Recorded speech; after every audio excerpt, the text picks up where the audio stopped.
we have to be smart, and we're going to remind New Yorkers of that. I want to make one point about the larger context of what's going on in Minneapolis today, which I'm sure is very distressing to all of us. And I want to begin by offering our personal thoughts and prayers to the family of George Floyd, on behalf of all New Yorkers who have seen that incredible video. We can imagine your pain, and you are in our thoughts and prayers. I would also suggest that when we think about this situation and we start to analyze the situation and the reaction, let's not make the same mistake that we continually make, which is we tend to see incidents. This is an incident, an isolated incident, and people focus on an isolated incident.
please welcome Vice President Joe Biden.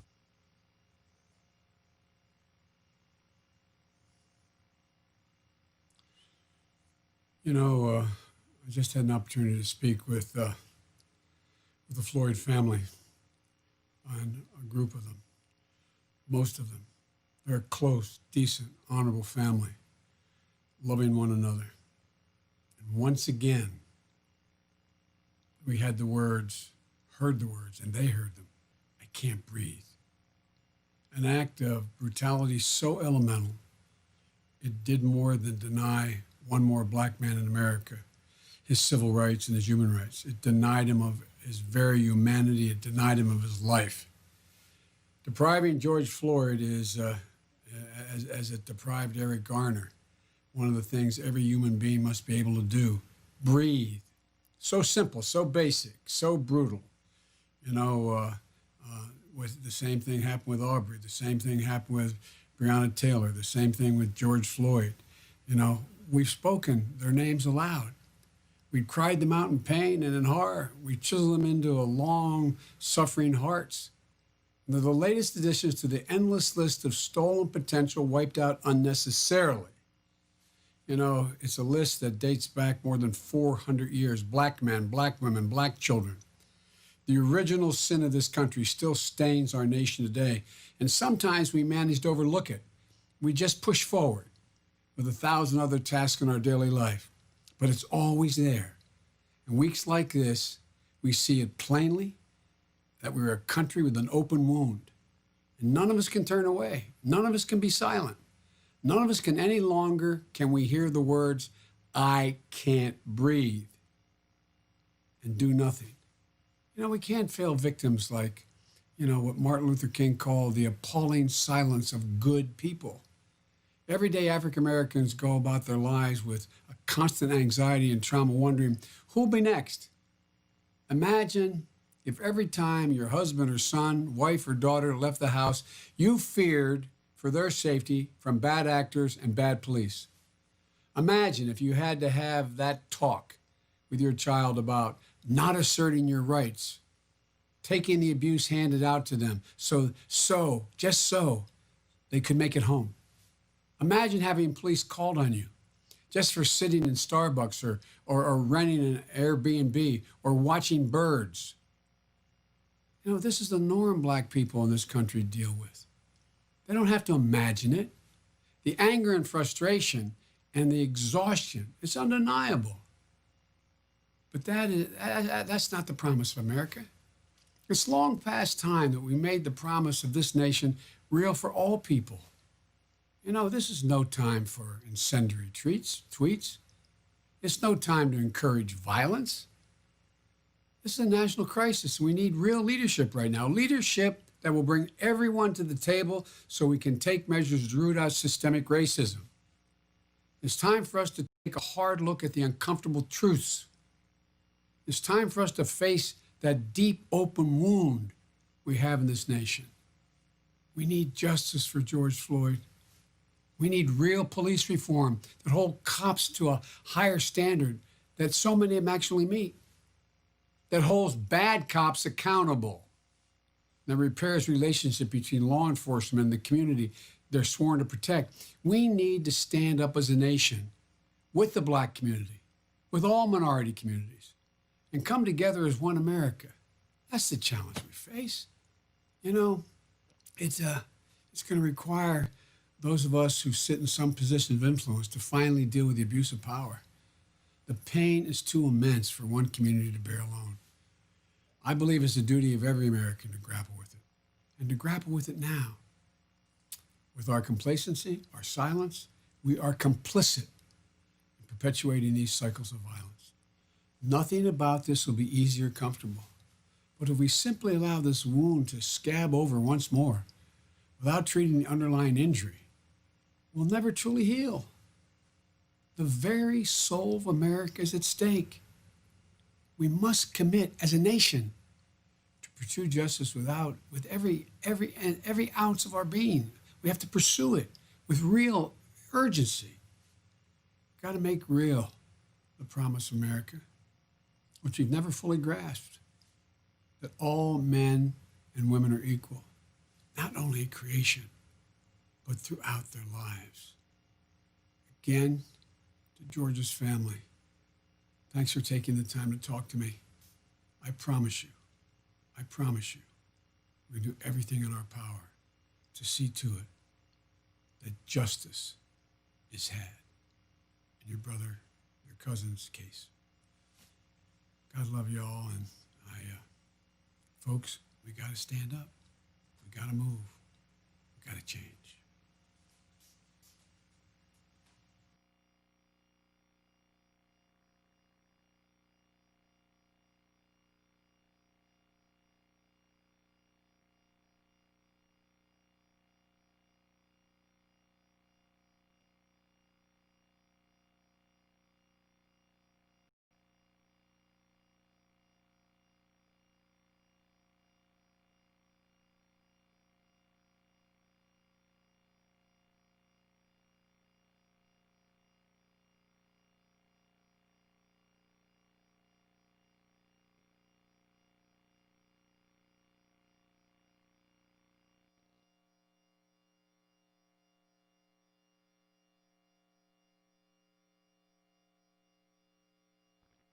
We're going to have to tackle some of these really tough questions.